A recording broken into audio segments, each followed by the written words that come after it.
بسم اللہ الرحمن الرحیم صلی اللہ علی محمد۔ تمام دیکھنے اور سننے والوں کو نہید احمد جیلانی کا سلام۔ ناظرین، آپ کو جیلانی جی یوٹیوب، ٹک ٹاک، فیس بک پیج پر خوش آمدید۔ اللہ عز و جل سے دعا ہے اللہ عز و جل آپ کو جہاں بھی رکھے اپنے اہل خانہ سمیت باخریت رکھے، خوش بھی رکھے اور محفوظ بھی۔ ناظرین اکرام، اپنی گفتگو کا آغاز کرنے سے پہلے تمام خواتین و حضرات سے گزارش ہے جو ہمارے چینل پہ ابھی نئے ہیں وہ جیلانی جی چینل سبسکرائب فرما لیں تاکہ روزانہ آپ تک ہماری نئی ویڈیو آسانی کے ساتھ پہنچ سکیں۔ بلا تاخیر اپنی گفتگو کا آغاز کرتا ہوں۔ ناظرین اکرام، آپ کو معلوم ہے ہم اپنے چینل پہ ایک سٹوری جو ہے وہ چلا رہے ہیں۔ اس کی پہلے جو ہے ایک قسط ہم نے آپ کو دکھائی۔ سٹوری کیا تھی؟ گجرات شہر میں 3 عدد دوستوں کا قتل، جو بہت ہی گہرے آپس میں دوست تھے۔ یہ تعارفی ویڈیو آپ دیکھ چکے ہیں۔ آج میں بذات خود اس وقت گجرات شہر میں موجود ہوں۔ آنے کا مقصد کیا تھا کہ آپ کو صحیح درست طریقے سے حقائق جو ہے وہ بتائے جا سکیں کہ ان 3 دوستوں کا قتل کیسے ہوا۔ تو انہی حقائق کو جاننے کے لیے میں گجرات آیا۔ اس وقت میں گجرات شہر میں موجود ہوں اور میرے ساتھ اس وقت موجود ہیں گجرات شہر کے مشہور و معروف ممبر گجرات کونسل، سابق چیئرمین، جو 6 مرتبہ سابق چیئرمین ہیں، چیئرمین کونسل منتخب رہ چکے ہیں اپنی یونین کونسل گجرات کے، تو نامور قانون دان ہیں، سماجی شخصیت ہیں۔ تو ان سے جاننے کی کوشش کرتے ہیں کہ یہ جو قتل ہوئے ہیں اتنی بڑی تعداد میں، کم و بیش 6 عدد قتل یہ ہو چکے ہیں جن کی سٹوری پہ ہم کام کر رہے ہیں۔ مسعود بٹ عرف پٹو، محمد الیاس بٹ اور محمد ایوب بٹ، شکیل احمد بٹ وغیرہ وغیرہ۔ تو ان سے یہ جاننے کی کوشش کرتے ہیں کہ یہ جو ہے پنچایت بھی نمٹاتے ہیں اپنے علاقے کی، قانون دان بھی ہیں، سابق چیئرمین بھی ہیں۔ تو ظاہر ہے جب چیئرمین بندہ ہوتا ہے تو ان کے پاس تمام فریقین جو ہے وہ جاتے ہیں اپنے مسئلے لے کر، یا لڑائی جھگڑے ہوں تو آپ اس میں کوئی رول ادا کریں۔ تو ان سے جاننے کی کوشش کرتے ہیں کہ یہ اس قتل کے متعلق کیا ہمیں انفارمیشن دیں گے یا کیا انفارمیشن رکھتے ہیں۔ تو بلا تاخیر میں ان سے باقاعدہ تاثرات لینے کی کوشش کرتا ہوں۔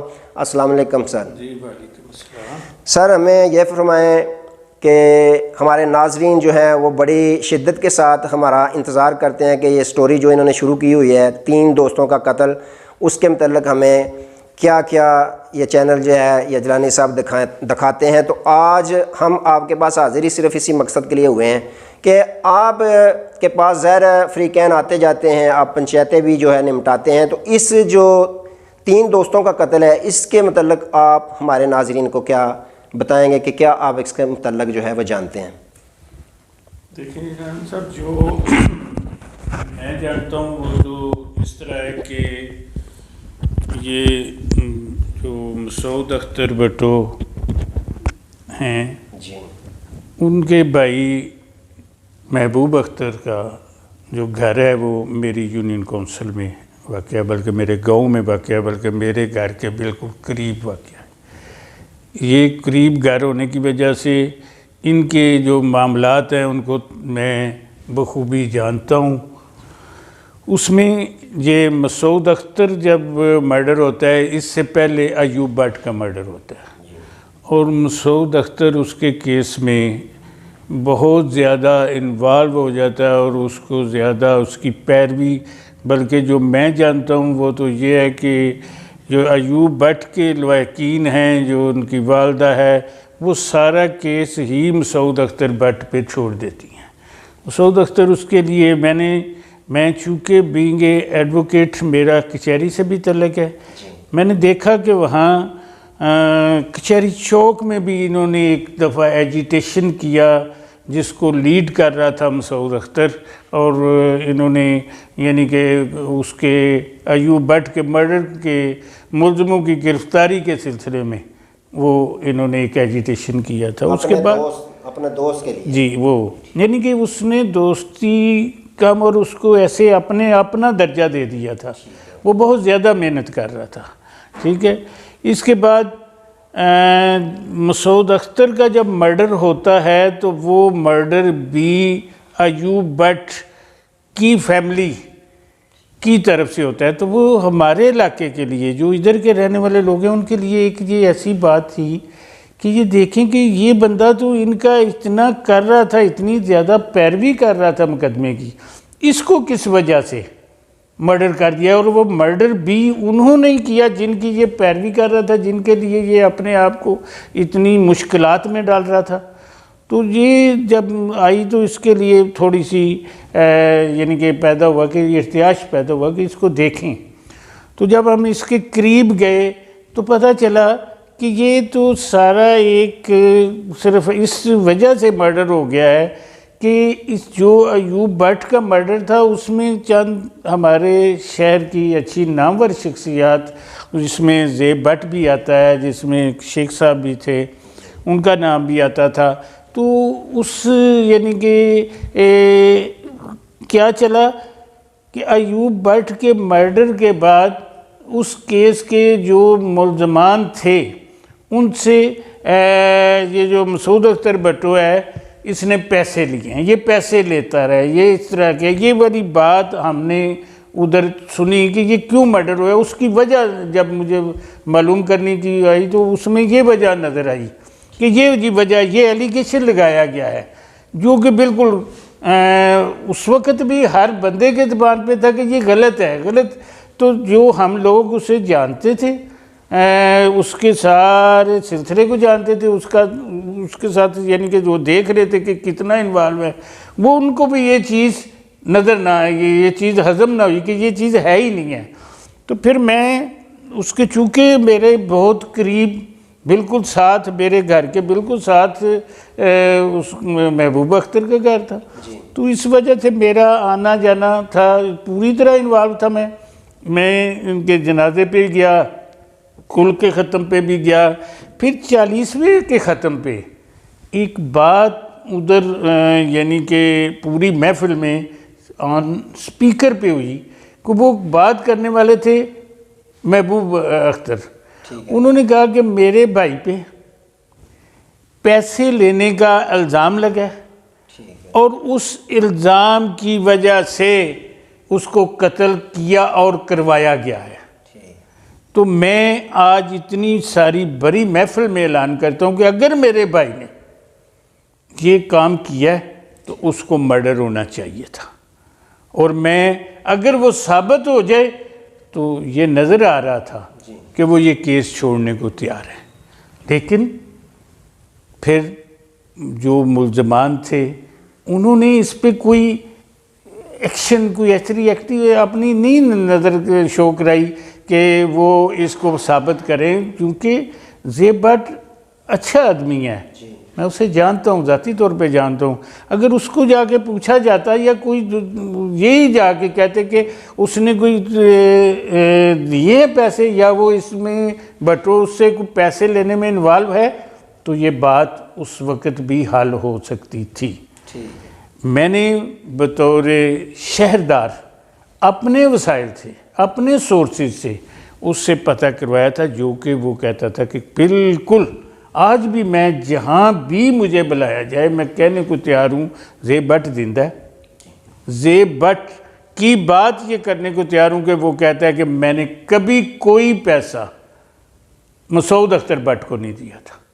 تو اگر یہ بات اس طرح تھی تو اس کو حل ہونا چاہیے تھا، یہ ہو سکتی تھی، لیکن یہ ملزمان کی طرف سے میں سمجھتا ہوں، کیونکہ یہ دیکھیں یہ بات آج 13 سال ہو گئے، یہ ختم تو نہیں ہوئی، یہ بڑھ رہی ہے، یہ آئندہ چل رہی ہے۔ جو ہم ادھر حالات دیکھ رہے ہیں، ہم دیکھتے ہیں ادھر کہ کتنا زیادہ یہ یعنی کہ اس کیس کو لے کے چل رہے ہیں، ادھر ہر وقت ان کے پاس آتی ہیں، بندے آتے ہیں، لوگ ہوتے ہیں، یہ سارے بھائی، سارا خاندان اس میں انوالو اتنا ہے کہ ہر وقت اسی کے پیچھے لگے رہتے ہیں، اس کیس کے پیچھے لگے رہتے ہیں، ان کے ملزمان کے متعلق سوچتے رہتے ہیں۔ تو میرا تو یہ میں آپ کو صرف یہ میں نے آپ کو جو میری سوچ تھی، جو میرے پاس تھی، وہ میں نے آپ کو بتائی ہے کہ میں سمجھتا ہوں کہ یہ معاملہ اس 40ویں پہ حل ہو جانا چاہیے تھا، اور ان کو اس کو کیونکہ یہ مسجد میں بات تھی، یہ عام جگہ پہ نہیں بیٹھ کے، یہ مسجد میں بیٹھ کے بات ہوئی تھی اور اس کا ریگارڈ ہونا تھا. لیکن اگر وہ بھی جاتے تو ان کو بھی زیب بٹ سے یہی جواب ملنا تھا کہ میں نے نہیں کیا. تو پھر ان کو اپنی اس کو ریکال کرنا چاہیے تھا، اس ساری سوچ کو ریکال کرنا چاہیے تھا، اس سارے معاملے کے پیچھے جانا چاہیے تھا. تو اپنی جو غلط فہمیاں انہوں نے ایوب بٹ فیملی میں ڈالی تھی اس کو ختم کرتے تو میرا خیال ہے کوئی نہ کوئی حال نکل آنا تھا. اچھا چوئی صاحب، اس پہ آپ یہ فرمائیں کہ ایک گھر کا جوان بیٹا چلا جائے، والد کا بیٹا، والدہ کا بیٹا، بھائیوں کا پیارا بھائی ہو، دلیر بھی ہو، بااخلاق بھی ہو، اچھی شخصیت کا مالک ہو، دنیا بھی جانتی ہو، وہ اگر قتل کر دیا جائے تو ان کی فیملی اگر مسجد میں کھڑے ہو کے یہ کہہ رہی ہے کہ اگر ہمارے بھائی نے یا بیٹے نے پیسے لیے ہیں تو آپ ثبوت دے دیں، ہم اس کیس کو ادھر بھی ختم کر دیں، تو آپ کے خیال میں یہ بہت اعلیٰ مثال نہیں قائم کر دی اس خاندان نے؟ بہت بڑی مثال ہے.